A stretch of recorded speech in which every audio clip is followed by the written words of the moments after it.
We've actually got news to react to as Omar Barada comes out with yet another shocking statement. I mean, look, some people are quite positive about Barada. That's absolutely fine. I personally think he's the worst CEO in the Premier League and talks absolute nonsense. But that's the joy of opinion. We don't all have to agree. We'll talk about his latest statement. Also, coming out from The Athletic this morning, Onana stays at Manchester United. The fear that we'd had all along that people like Barada are terrible at their job and cannot sell people is coming home to roost in the middle of June already. In the middle of June, we're already being delivered PR pieces from the club to prepare us for the worst. It's June the 17th and we're getting briefs that we're keeping Onana. This club ain't fit for purpose. They cannot sell players. I can see people on social media going, well, what are they supposed to do if they can't sell him? So basically, we're still a football club where if a player wants to stay, they stay. We're still player power FC because Amarim and Wilcox do not want him. They've got brains. As David Ornstein, as Fabrizio Romano reported months ago, watch out for Onana over the summer. United want him gone, but they can't get rid of him. So we've got to put up with another season of a goalkeeper who basically plays volleyball, palming it back into danger. So, you know, that's where we are with that. We've also got a little bit on Jadon Sancho.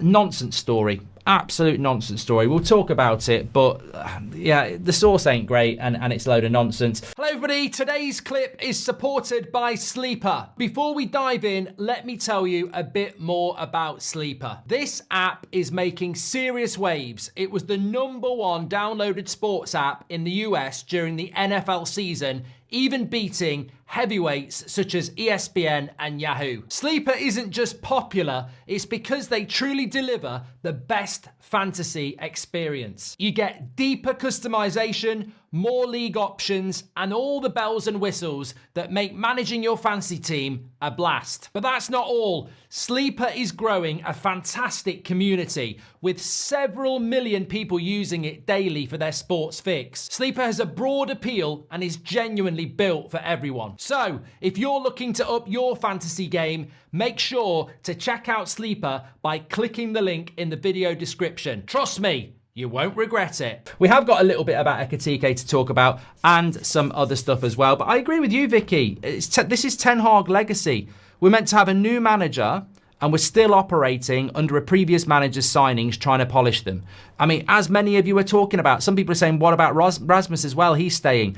Rasmus, Mount, Onana, Bruno. These are all, look, Amrim will glow about them and say, oh yeah, they're great players. What's the chance? How many managers walk into a football club and inherit players that they can win a Premier League with?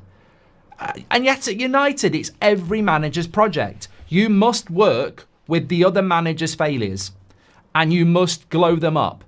And we wonder why we fail. PRFC, absolute nonsense. But look, I am irritated by that and we can get into it if we want to. It's opinion. And you're entitled to yours, and bloody hell, you will let me know in the chat, and that's the beauty of this.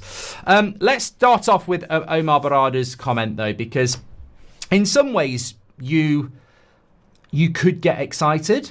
In other ways, you think this is the CEO of Manchester United. So he did an interview with Andy Mitten, and basically he was asked about Project 150, where the aim is to win the title by 2028. Now, we were actually talking about this last night in the studio, weren't we? So, yeah, it's good to get an update on this. So this is our CEO, Omar Barada, on Project 150, which aims to win the title by 2028. Now, remember, this is the CEO that's presided over the worst period in our recent history.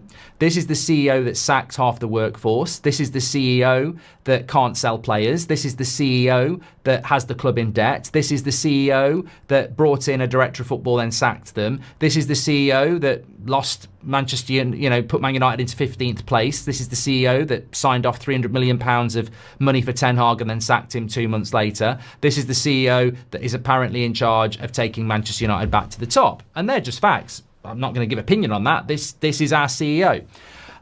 So this is what he's got to say about winning the title in 2028.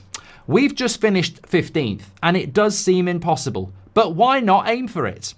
I firmly believe we can achieve it.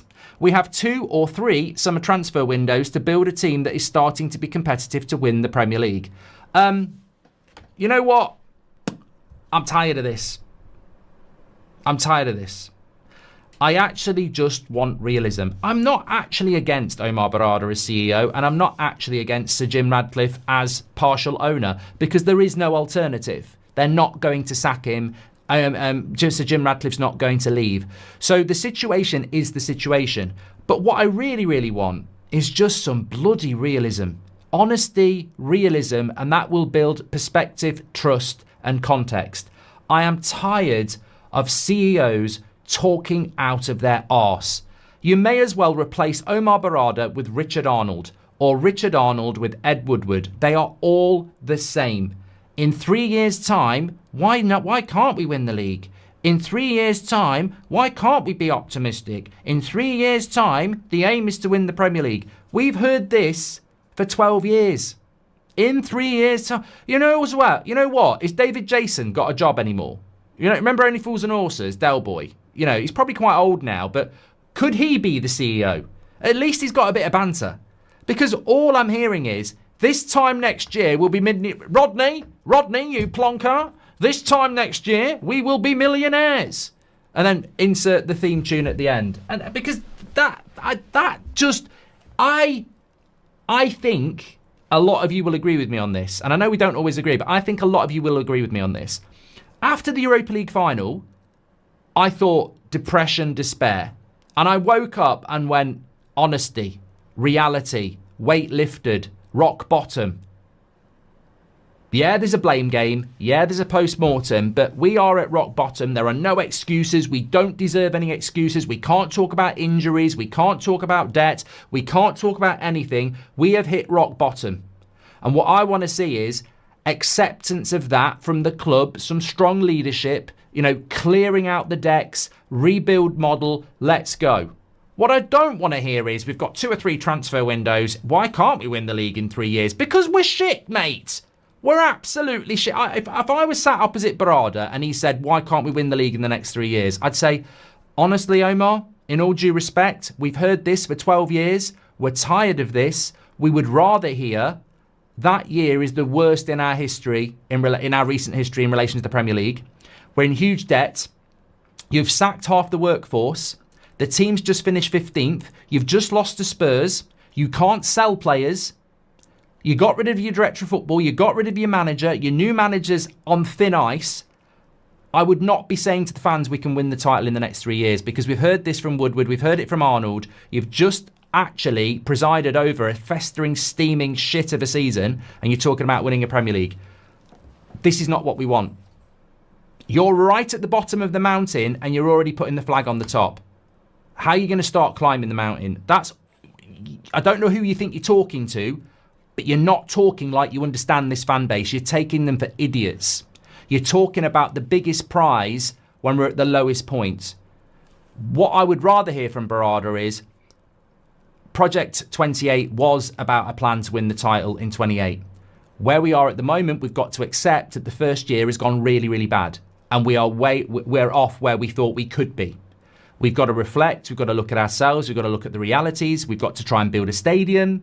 We've just sacked half our workforce. We've just spent a load of money on a manager that we sacked. There's a lot of things that have gone wrong. We've got to look inside. We've got to be honest and open. And there is no point putting projections out there about winning titles and lying to fans, because all that's going to lead to is more mistrust and more anger and frustration. We have to accept our mistakes. We have to hold our hands up and apologise for that. And we have to say we've got to be better. And there's no point talking about Premier League titles in 3 years' time. We've got to talk about, in the next 12 months, can we get back into Europe? Goldbridge, that's the end of the clip. I'm sure you enjoyed it. In fact, I bet that's the best clip you've ever watched. So there's no reason not to subscribe to the channel, click the bell icon so you never miss a clip again. In fact, smash a like on the video, because we all know only legends like videos, and you are all legends. So please smash a like on the video, and we will see you again on the next one. Thank you very much for watching, as always.